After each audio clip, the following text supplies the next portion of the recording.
to a new video. I hope that you are happy and healthy, and in this video I'm going to be telling you step by step how I created this mandala. If you want beginner tips on how to draw and color your own mandala, then you can check out my previous mandala videos in this video's information card. Okay, let's get into it. So I started out by marking out the center of my watercolor page since I want the mandala to be at the very center of the page. Then I used a compass to mark out how large I want the mandala to be, and then I added multiple smaller circles using the same center point to pivot around. I make each circle with roughly a 1 centimeter gap, and then as I get closer to the center, I do make these circles smaller with a slightly smaller gap. The next thing is I divide the circle in half horizontally, and then I align my protractor, the angle measuring tool, with the halfway line, and then I mark out 15 degrees along the top half of the circle, and then using the center point again I make sure that is aligning with where I have marked out a 15 degree, and divide the mandala at that 15 degree mark, marking out two 15-degree sections, one on the top and one on the bottom half of the mandala. Then I do this for the rest of the mandala, and that is the whole mandala grid done.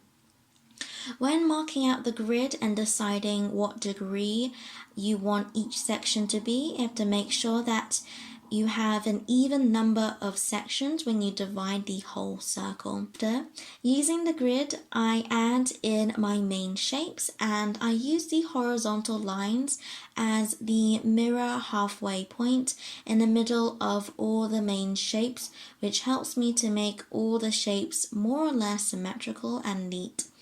I start from the center and work my way outwards, as this makes it easier to build up layers.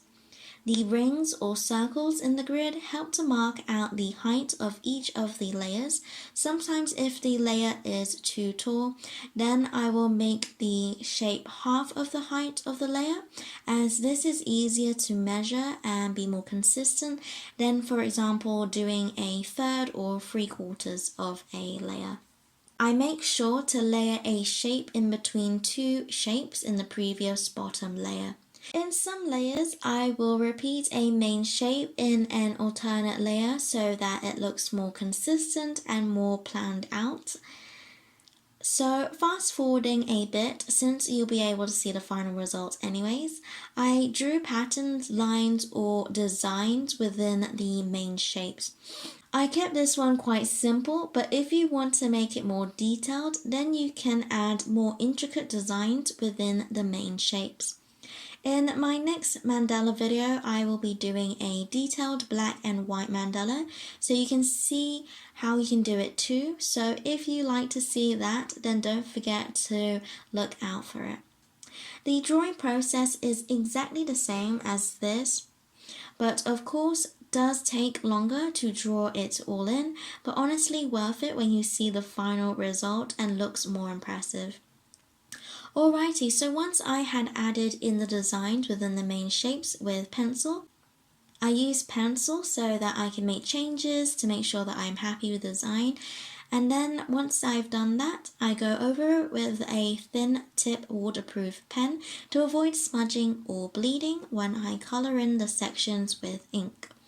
Once the ink is completely dry, then I rub out my pencil marks gently to avoid them showing up when I color the mandala in, at least a little less obvious anyway. Just quickly before I continue, don't forget to like and subscribe for weekly drawing and watercolor related videos every Saturday. I would really appreciate it and love for you to create and have fun along with me. Okay, back to the video. For this, I drew on a clear plastic sheet to get a little bit of ink onto it, and then I can use a damp brush to then paint with the ink to color in my mandala. So I chose a few colors that I thought would go well with each other, as I want this mandala to be cute, colorful and happy. So I started with the light green. It doesn't really matter which color you start with, but I guess you could use the one that you like the best or wanted a good amount of the mandala to be, because as you color in, there'll be less spaces to color if you want each section next to each other to be a different color, which I tend to prefer. So when painting, I normally paint one color at a time and paint sections that is not the same color right next to each other so that the colors are evenly spaced out. And then once I'm happy with adding enough of one color or unsure of adding more of that color, then I move on to the next color. But if I'm painting right next to a space that I just painted, I make sure it is dry to avoid smudging and bleeding. Once I have filled out the majority of the mandala, I realized that there were spaces open that would mean that two colors that were the same would be right next to each other. So to avoid coloring in the same color right next to each other, so I simply chose a new color, which is dark purple. Since there are a lot of bright and light colors, I wanted there to be more contrast, so I chose a dark color. And because I didn't want to add too much purple, I painted one layer near the center, black, as well as the very center. Filling in the center black is a nice way of covering up the pencil marks from the grid, as you tend to still see those if you did it too harshly, but also when using the protractor, I tend to have a little dent from where I pivot from, and so coloring it in black helps to cover it up. When I have colored in the entire mandala, then I make the outline of the main shapes a little thicker to make them more defined. Sometimes I will vary the thickness while outlining to make it a little more fancy, like I did with the purple section, with lines, for example. I did also want to add a repeating design with the lines in the green section closer to the center and a thicker line around it. You can always decide to add more simple changes later on, and that is all for this video.